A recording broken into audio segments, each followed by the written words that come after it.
Hello guys, मैं लीना कुमारी आप सभी का स्वागत है आपके channel tension free paper time में। बच्चों कैसे हैं आप? आई होप आप सभी अच्छे होंगे और अच्छे से प्रिपरेशन कर रहे होंगे। सो बच्चों, आज की क्लास में हम डिस्कस करने वाले पर्यटन परिवहन यात्रा सेवा की बुक का 12 चैप्टर का सेकेंड भाग। फर्स्ट भाग नहीं देखा तो डिस्क्रिप्शन में लिंक मिल जाएगी, आप वहाँ जाकर देख सकते हैं। सो वीडियो को स्टार्ट करने से पहले, वीडियो पर पहली बार है तो प्लीज़ लाइक शेयर सब्सक्राइब करें। ऐसे इन्फॉर्मेटिव वीडियोज़ चैनल पर आपको मिलते रहते हैं। सो चलते हैं अपनी क्लास की ओर, समझते हैं यात्रा बीमा को। यात्रा बीमा होना यात्रा योजना को बहुत महत्वपूर्ण पहलू है। यह यात्रा शुरू होने के समय से प्रतिकूल परिस्थितियों के खिलाफ एक संपूर्ण पूर्व सुरक्षा देकर यात्रियों की मदद करता है। बीमा योजना का चयन करने से पहले यात्री को पॉलिसी के निम्नलिखित तथ्यों को देखना चाहिए। बच्चों, कहने का तात्पर्य यह है कि यात्रा बीमा एक प्रकार से यात्रा शुरू करने से पहले का चयन विधि होती है, जिसमें यह यात्रा बीमा हमारे को उस ट्रैवलिंग के अनुकूल प्रतिक्रिया प्रभाव जो भी पड़ते हैं, नेगेटिव इफेक्ट पड़ते हैं, हम कह सकते हैं ऐसी क्रिटिकल सिचुएशन पड़ जाती है, उसके अंदर हमें सुरक्षा देकर हमारी सेफ्टी करते हैं। यही वो एक यात्रा ट्रैवलिंग बीमा के अंतर्गत आता है।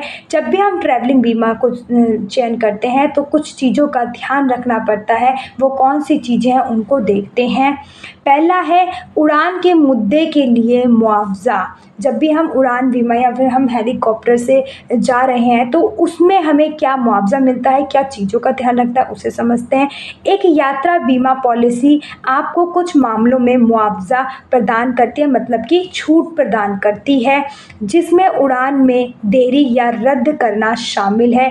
यह आमतौर पर विदेशी यात्रा के मामले में कवर किया जाता है। प्रतीक्षा अवधि के दौरान आपको आवास प्रदान किया जाएगा। बच्चों, कहने का तात्पर्य यह है कि जब भी आप विदेशी यात्रा करने जा रहे हैं, उसके लिए आप कोई भी हेलीकॉप्टर या एरोप्लेन बुक करते हैं तो उसके लिए आपको कुछ पॉलिसी के अंदर मुआवजा दिया जाता है, कुछ छूट दी जाती है कि आप कभी भी रद्द कर सकते हैं, या फिर अगर उस उड़ान में देरी है तो उसके अंदर आपको कुछ टाइम्स के लिए कुछ रूल रेगुलेशन दी जाती है कि हाँ, अगर रद्द करनी है या फिर देरी है तो आप इन सारी चीज़ों को फेस कर सकते हैं। आपको प्रतीक्षा रूम दिया जाएगा, आवास दिया जाएगा, ऐसी चीज़ों का मुआवजा दिया जाता है, ऐसी चीज़ों को फैसिलिटीज़ दी जाती है जिसे हम कह सकते हैं छूट दी जाती है। और ये छूट एक तरीके से जब भी हम यात्रा बीमा के लिए अप्लाई करते हैं उसमें हमें प्रदान की जाती है। ठीक है बच्चों, नेक्स्ट है हमारी मेडिकल इमरजेंसी और अस्पताल में भर्ती। इस प्रकार की पॉलिसी चिकित्सा आपात स्थिति की लागत को कवर करती है जो एक यात्री को यात्रा के दौरान सामना करना पड़ता है और घर से दूर रहने के दौरान किसी भी विपत्ति सहायता की आवश्यकता होती है। यह पॉलिसी आमतौर पर दर्द से राहत के लिए, शारीरिक चोट, बीमारी या बीमारी के परिणाम स्वरूप विदेश में किए गए सभी उचित चिकित्सा, शल्य चिकित्सा, अस्पताल और नर्सिंग शुल्क को कवर करेगी। बच्चों, ये एक तरीके से मेडिकल इमरजेंसी की पॉलिसी है। जो अभी आप ट्रैवलिंग के लिए जाते हैं, अगर कोई भी दुर्घटना घट जाती है या कुछ एक्सीडेंट्स हो जाता है कि आपको इमरजेंसी के लिए हॉस्पिटल में एडमिट होना पड़ता है, या फिर आपको कोई बहुत गंभीर दर्द हो रहा है, कोई बीमारी उत्पन्न हो गई है और सडनली हुआ है वो सारी चीज़ें ट्रैवलिंग के दौरान, तो ये वो ही सारी चीज़ों को कवर करते हुए आपको रिलैक्स देगी। आपको किसी भी चीज़ के लिए पैनिक नहीं होना पड़ेगा। आपको सारी फैसिलिटीज़ देती है, जैसे कि आपको हॉस्पिटल प्रोवाइड कराती है, आपको नर्स हो गई है ना, और बिल्कुल निःशुल्क रूप में, मतलब कि बिना पैसों के आपको कुछ नहीं भरना। आपको बड़ी से बड़ी बीमारी का इलाज वो उस बीमा के अंतर्गत आपको प्रोवाइड कराते हैं। अगर आप ट्रैवलिंग यात्रा के अंदर यात्रा बीमा कराते हैं तो ये फैसिलिटीज़ आपको मेडिकल इमरजेंसी और अस्पताल में भर्ती की परमिशन या फिर हम कह सकते हैं फैसिलिटीज़ दी जाती है। नेक्स्ट है यात्रा और आवास। यात्रा समाप्ति या देरी के कारण किसी भी आपात स्थिति को शामिल किया गया है। इस बीच आपकी यात्रा बीमा पॉलिसी के कवरेज के तहत होटल, आवास, परिवहन के बीच एयर एम्बुलेंस आदि से उत्पन्न होने वाले खर्चे का निपटान किया जाता है। बच्चों, कहने का तात्पर्य यह है कि जब भी आप ट्रैवलिंग कर रहे हो और उस दौरान आपकी यात्रा समाप्त हो जाती है, फिर उसमें किसी भी प्रकार से देरी होती है और उस दौरान कोई भी आपातकालीन स्थिति उत्पन्न हो जाती है, उसके अंदर आपको क्या क्या चीज़ें प्रोवाइड की जाएगी। आपको होटल दिया जा सकता है, आपको आवास दिया जा सकता है, आपको ट्रांसपोर्ट में सपोर्ट किया जाता है, आप किसी भी ट्रैवलिंग से कहीं पर भी जा सकते हैं। यह पॉलिसी की अंतर्गत बीमा का एक रूल रेगुलेशन है जो आपको यात्रा देरी होने के दौरान ये सारी फैसिलिटीज़ दी जाती है, इस पॉलिसी के अंदर कवर की जाती है। नेक्स्ट है कानूनी दायित्व और व्यय। व्यय मतलब खर्चा। यह खंड किसी भी दुर्भाग्यपूर्ण घटना में मामले में यात्री को कवर करता है जिसका कारण यात्री बन जाता है। इनमें मृत्यु या स्वास्थ्य या पीड़ित की संपत्ति को नुकसान शामिल है। बच्चों, कानूनी दायित्व और खर्चा एक तरीके से हम कह सकते हैं यह पॉलिसी का वो फॉर्मेट या फिर वो फैसिलिटीज़ है जब भी जो पर्यटक है वो किसी भी दुर्भाग्यवश या दुर्घटना में उसकी मृत्यु हो जाती है तो या फिर उसकी स्वास्थ्य खराब हो जाता है, उसके अंदर उसको फैसिलिटीज़ दी जाती है कि आप इन सब चीज़ों को कवर कर सकते हो और साथ में कोई भी संपत्ति आपकी होती है या फिर कोई भी नुकसान किया जाता है होता है, मतलब मान लीजिए कोई एक्सीडेंट होता है जिसमें किसी के फादर या मदर चले जाते हैं तो उनके जो बच्चे होते हैं उनको वो फैसिलिटीज़ देकर उनकी जो संपत्ति लॉस हुई है या फिर जो भी उनको पैसों की ज़रूरत है उनको प्रोवाइड कर कर गवर्नमेंट एक तरीके से उसके घर भेज देती है और इस तरीके से ये फैसिलिटीज़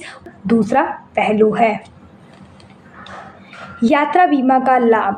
अब हम देखते हैं कि हमने समझा कि फैसिलिटीज़ किस तरीके से दी जाती है। अगर यात्रा के दौरान हम बीमा करा लेते हैं ट्रैवलिंग के दौरान तो हमें क्या क्या चीज़ों का ध्यान रखना चाहिए। अब उस बीमा से हमें क्या बेनिफिट होता है उसे समझते हैं। पहला, यदि उड़ान में देरी होती है तो भोजन की प्रतिपूर्ति दी जाती है। अगर ट्रैवलिंग में आपको लेट हो जाता है, कोई ट्रांसपोर्ट लेट आ रहा है, आपका कोई टिकट लॉस हो गई है या फिर कुछ भी जो ट्रांसपोर्ट से रिलेटेड है उसमें देरी होती है या फिर वो क्या कहते हैं उसमें कुछ दिक्कत आ जाती है तो उस दौरान आपको वेटिंग रूम भी दिया जाएगा और साथ में आपको भोजन की चीज़ें भी दी जाती है।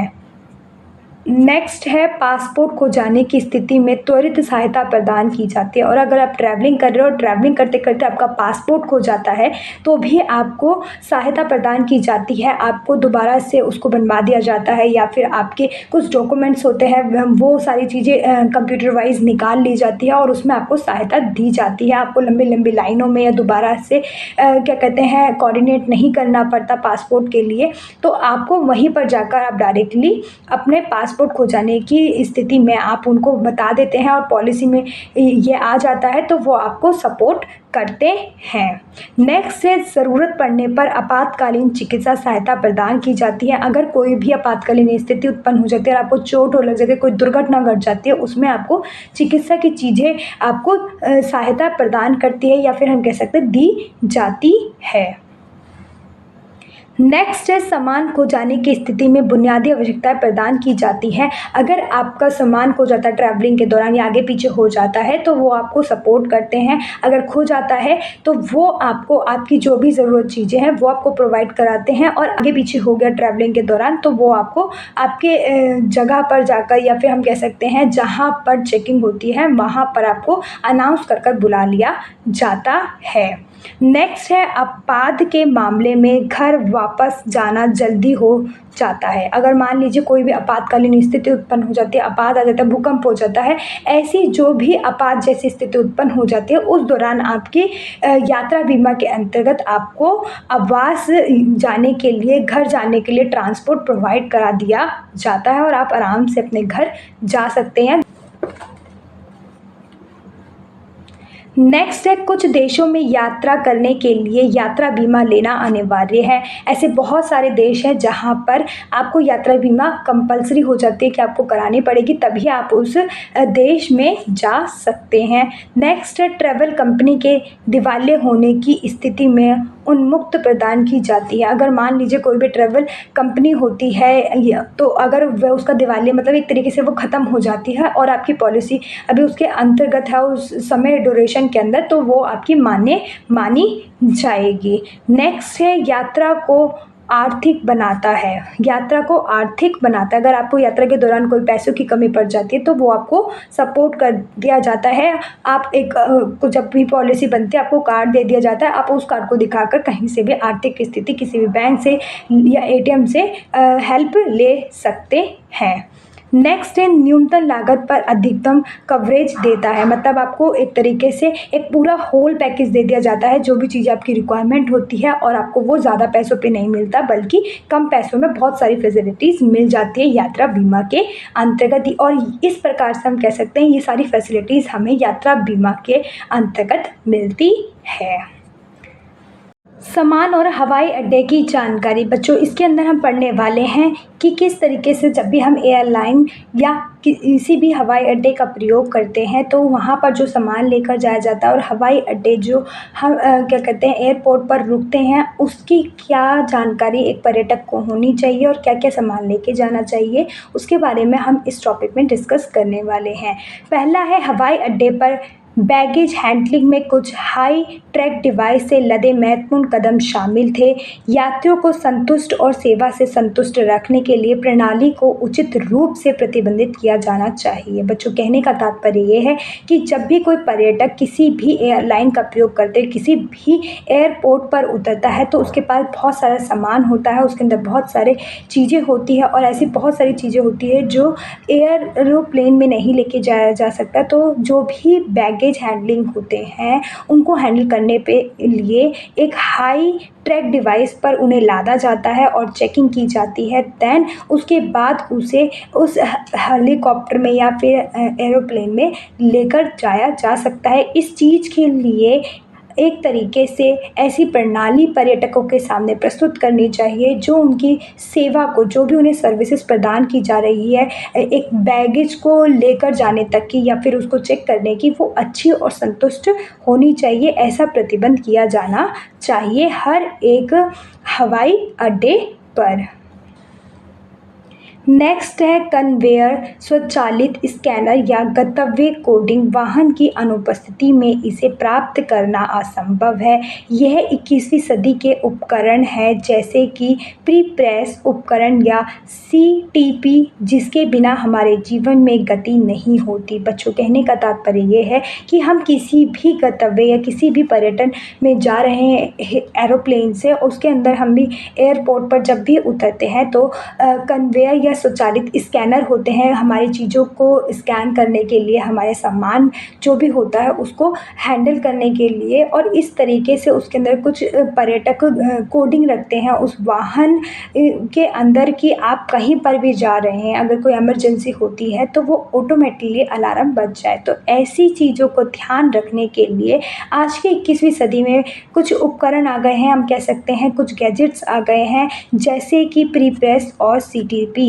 ये 2 उपकरण हैं, ऐसे बहुत सारी टेक्नोलॉजी आ गई है जिससे हमारी यात्रा को, हमारे गंतव्य को, हम किसी भी पर्यटन स्थल पर रुकते हैं उस चीज़ को और अच्छे से उकेरा जा रहा है या हम कह सकते हैं और अच्छे से सर्विस पर्यटकों को दी जा रही है। अगर ये चीज़ें नहीं होती तो कहीं ना कहीं हमारे जीवन की जो गति है, जिस तरीके से वो चल रहा है उसमें बहुत विलम्ब होता। एक एक व्यक्ति को चेक करना, एक एक सामान को चेक करना बहुत भारी समय भी लेता और बहुत भारी समस्या उत्पन्न हो जाती है। और ठीक से हम किसी भी ऐसी बेकार चीज़ या फिर ऐसा कोई भी गैजेट जो एक पर्यटन स्थल को या फिर उस देश को एक तरीके से समस्याओं का सामना करा सकता है या फिर तकलीफ़ में डाल सकता है, हम उस गैजेट को नहीं पकड़ पाते अगर आज की 21वीं सदी के टेक्नोलॉजी या उपकरण नहीं होते तो। और इसके वजह से हमारी गति कहीं ना कहीं ट्रैवलिंग में कमी आ जाती या गति धीमी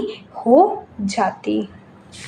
बैगेज हैंडलिंग उचित है या नहीं, यह देखकर पता लगाया जा सकता है कि बैग यात्री की गति से चल रहे हैं या नहीं।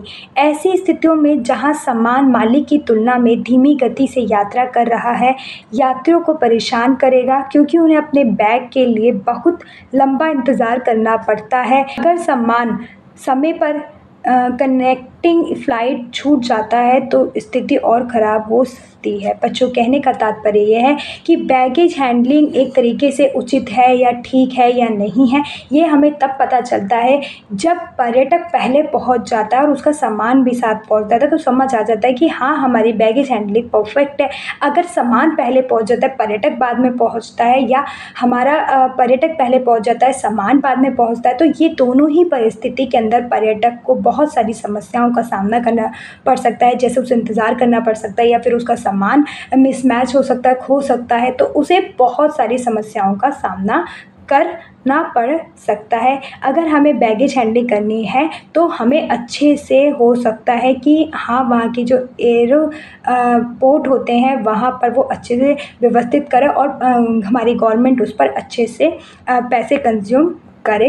अब किसी भी पर्यटक के टिकट के ऊपर, या फिर हम कह सकते हैं गवर्नमेंट को उसके ऊपर अच्छे से और सही तरीके से वहाँ पर डेवलप्ड और रूल रेगुलेशन बनाने चाहिए, और हो सके तो जितना जल्दी तो वहाँ पर हमारे आज की टेक्नोलॉजी को सुनिश्चित करना चाहिए, जिससे कि पर्यटक ऐसी समस्या या ऐसी दिक्कतों का सामना ना कर पाए जब भी वो अपनी ट्रैवलिंग यात्रा कर रहे हो।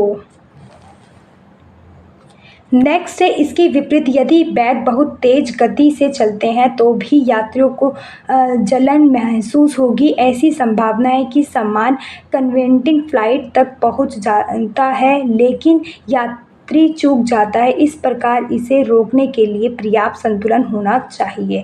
हर एक तरीके से हम कह सकते हैं कि अगर आपका सामान पहले पहुंच गया, पर्यटक बाद में पहुंच रहा है, तो उसे क्या महसूस होगा? उसे बुरा महसूस होगा, उसे जलन महसूस होगी। ऐसी संभावना हो सकती है कि कन्वेंटिंग फ़्लाइट पर सामान जल्दी पहुंचने पर पर्यटक का वहां से सामान चोरी हो सकता है, या फिर हम कह सकते हैं किसी के साथ भी मिल सकता है।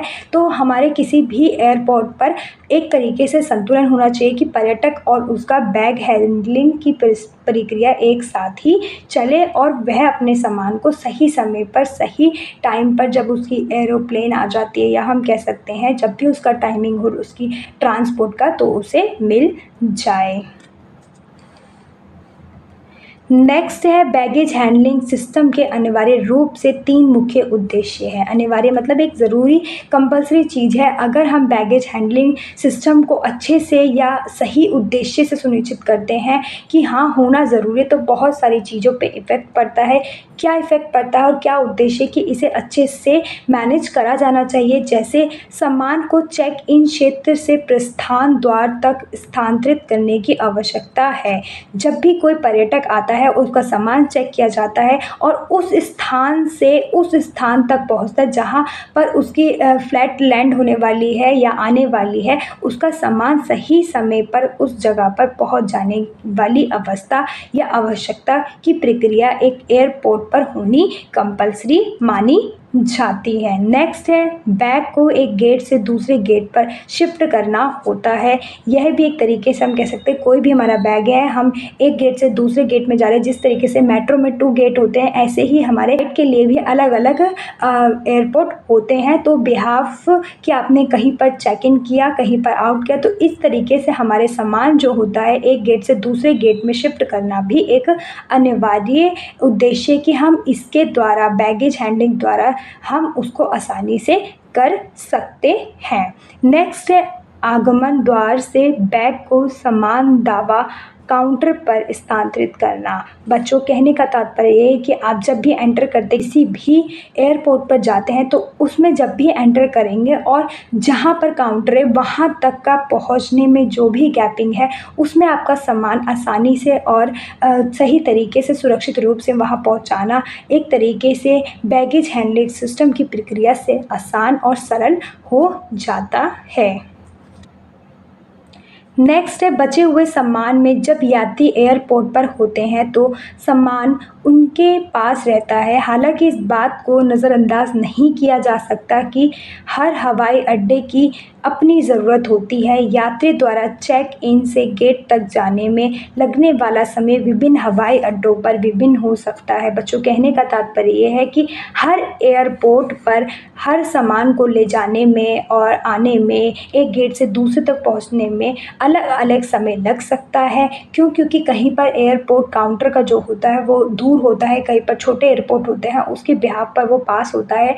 तो हम इस चीज़ को नज़रअंदाज नहीं कर सकते कि दोनों में ही समय अलग लग सकता है, चेक इन करने में, चेकआउट करने में। ठीक है बच्चों।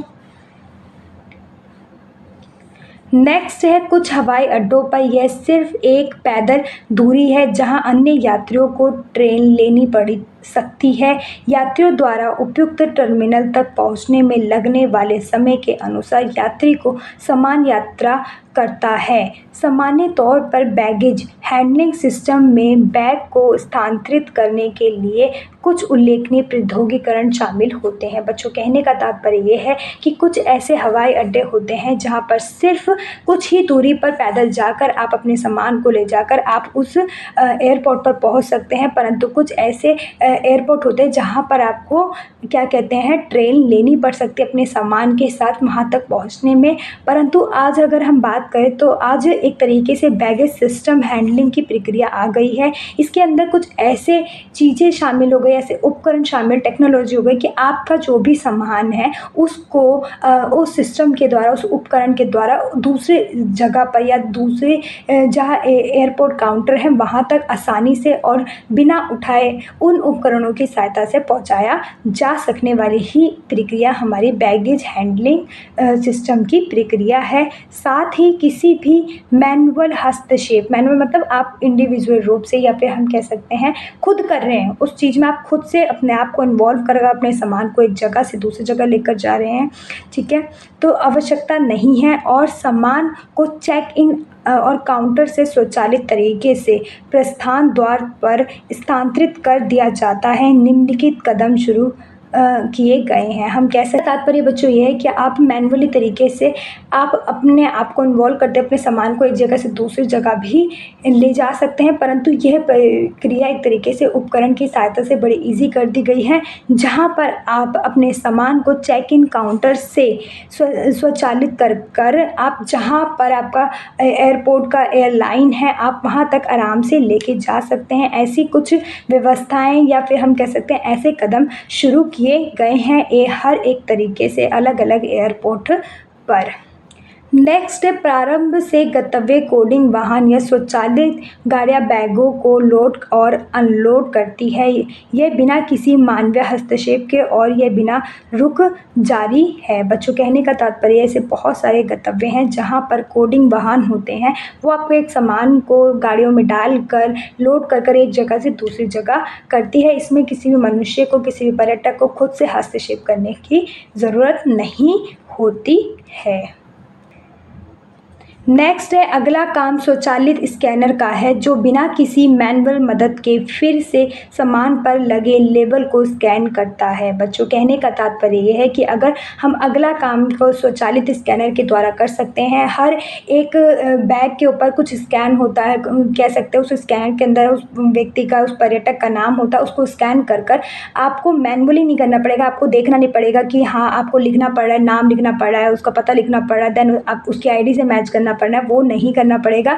आप डायरेक्टली ही एक ऐसे उपकरण जो आज की टेक्नोलॉजी का है उसको स्कैन कर आप आगे की ओर भेज सकते हैं कि यह उस व्यक्ति का है और इस बैग को अच्छे से जांच पड़ताल कर लिया गया है, इसके अंदर ऐसी कोई भी हानिकारक चीज़ें नहीं है। नेक्स्ट है, अंत में जंक्शन और छटाई मशीनों से लेंस कन्वेयर बैग को गेट तक पहुंचाते हैं। बच्चों, अंत के अंदर हम क्या करते हैं, जब हमने लेवल चेक कर लिया, उसका स्कैनर कर लिया, देन उसके बाद हम उस बैग को एक तरीके से जंक्शन और छटाई के द्वारा मशीन के अंदर जो भी चीज़ें हैं उस बैग के अंदर स्कैन कर कि क्या है, कुछ है ऐसा अलग जो एक पर्यटक के या फिर उस देश के लिए हानिकारक हो सकता है, जैसे उसमें बंदूक हो सकती है, चाकू हो सकता है, ऐसी वो चीज़ें जो हानिकारक हो सकता है उनको, उन बैगों को छांट कर फिर देन उसको गेट तक पहुंचाया जाता है। उपरोक्त सभी हैंडलिंग तंत्र स्वचालित रूप से संचालित होते हैं। यदि प्रत्येक यात्री का भारी सामान हाथ से ले जाया जाए तो यह बहुत थकाऊ होगा। एक बैगेज हैंडलिंग सिस्टम की तुलना शहर में एक रोड सिस्टम से की जा सकती है, जिसमें कन्वायर स्थानीय सड़क है, रिसीवी ट्रैक हाईवे है और आपके बैग निश्चित रूप से वाहन है। हालांकि सड़क प्रणाली के विपरीत बैगेज हैंडलिंग सिस्टम को यह निर्णय लेने की स्वतंत्रता है कि आपका बैग कहाँ जाएगा।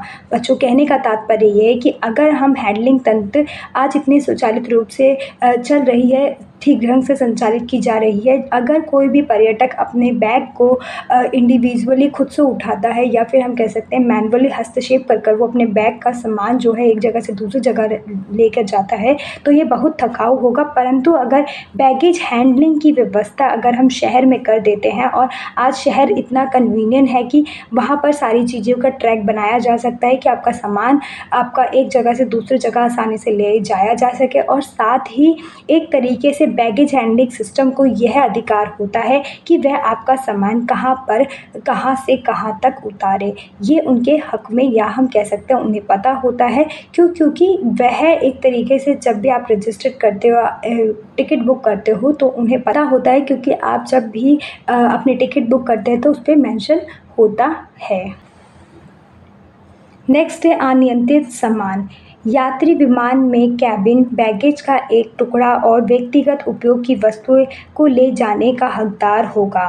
सामान में अधिकतम 5 किलो वज़न, 56 सेंटीमीटर लंबाई, 45 सेंटीमीटर चौड़ाई और 25 सेंटीमीटर गहराई हो सकती है, और तीनों आकारों का उपयोग हैंडल और पहिए सहित अधिकतम 115 सेंटीमीटर हो सकता है। बच्चों, जब भी आप कहीं पर भी विमान की यात्रा कर रहे हैं तो उसके अंदर जो आप अपना सामान लेकर जा रहे हो बैग का, उसमें भी आपका वज़न बताया जाता है कि आप इतने सेंटीमीटर का, इतनी गहराई का बैग लेके जा सकते हैं, और अगर उससे ज़्यादा होता है तो वो सामान बाहर निकलवा देते हैं। और जिस तरीके से हम कह सकते हैं 5 किलो का वज़न होना चाहिए, 56 सेंटीमीटर लंबाई होनी चाहिए, 45 सेंटीमीटर चौड़ाई होनी चाहिए, ऐसे 25 सेंटीमीटर उसकी गहराई होनी चाहिए, और उसका टोटल ओवरऑल जो वज़न है 115 सेंटीमीटर का होना चाहिए। नेक्स्ट है वाहक अनियंत्रित सामान के आकार की जांच करने का हकदार है। जब भी आप एयरपोर्ट से गुजरते हैं तो वहाँ पर जितने भी चालक जांच करने वाले होते हैं, वह आपके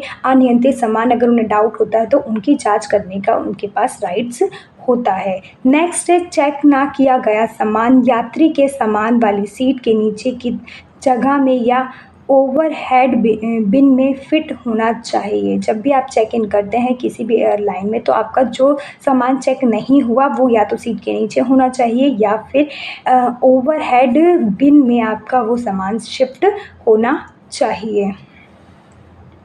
नेक्स्ट है किसी यात्री के अनियंत्रित सामान और व्यक्तिगत वस्तुओं के आकस्मिक नुकसान, क्षति या विनाश के लिए वाहक उत्तरदायी नहीं है जब तक कि नुकसान, क्षति या विनाश वाहक या उसके नौकरी या एजेंटों की गलती के परिणाम स्वरूप ना हो। बच्चों, कहने का तात्पर्य ये है कि जब भी यात्री जो है वो अनियंत्रित सामान लिया जाता है, उसके साथ कुछ भी नुकसान हो जाता है या क्षति या विनाश जैसी परिस्थितियाँ उत्पन्न हो जाती है या उसके संग दुर्घटना घट जाती है, तो वो एक तरीके से यात्री के ऊपर डिपेंड करता है, ना कि वहाँ पर जो वाहक होता है चला रहा है या फिर उसकी जाँच कर रहा है उस पर। अगर वाहक के अकॉर्डिंग, या हम कह सकते हैं एयरपोर्ट पर कोई ऐसी आकस्मिक घटना घट जाती है या फिर किसी भी पर्यटक को नुकसान होता है, वो एक तरीके से उनकी गलती मानी जाती है, उसमें समाविष्ट है। जब भी आप एयरपोर्ट के सामान में जो भी सामान उन्होंने बताया है या फिर आप अपने अकॉर्डिंग लेकर जा रहे हैं, उसके अंदर क्या क्या सामान होना चाहिए। जैसे आप पर्सनल यूज़ के लिए लेके जा रहे हैं तो लेडीज़ पर्स, कोट, शॉल या कंबल, छाता या वॉकिंग स्टिक, छोटा कैमरा, मूवी कैमरा, छोटा पोर्टेबल पर्सनल कंप्यूटर, पाठन सामग्री, बच्चों के लिए भोजन, पहिएदार कुर्सी, बेबी सीट, बाकी ये सारी चीज़ें आप नहीं ले जा सकते हैं, क्योंकि जब भी स्कैन किया जाता है तो ऐसी बहुत सारी चीज़ें होती है जो उपकरण में अलार्म बजा देती है, जिसके वजह से वो सारी चीज़ें जांच कराते हैं। परंतु ऐसी जो इम्पॉर्टेंट होती है छोटे बेबी के लिए, वो सारी चीज़ें आप कैरी कर लेके जा सकते हैं। डिपेंड करता है कि वो पर्यटक के लिए या फिर उस ग्राहक के लिए कितनी इम्पोर्टेंट है। नेक्स्ट है सामान की जांच। अपने अधिकार में लेने की पुष्टि में यात्री को एक यात्री द्वारा वाहक को दिए गए सामान के लिए बैगेज ट्रैक का कूपन प्राप्त होगा। बच्चों, अब सामान की जांच की जाती है तो सभी के पास अब ये अधिकार होता है कि वह उनके सामानों की पुष्टि करे और सभी वाहक के जो भी सामान दिया जाता है उनके पास एक कूपन होता है उनके बैग का।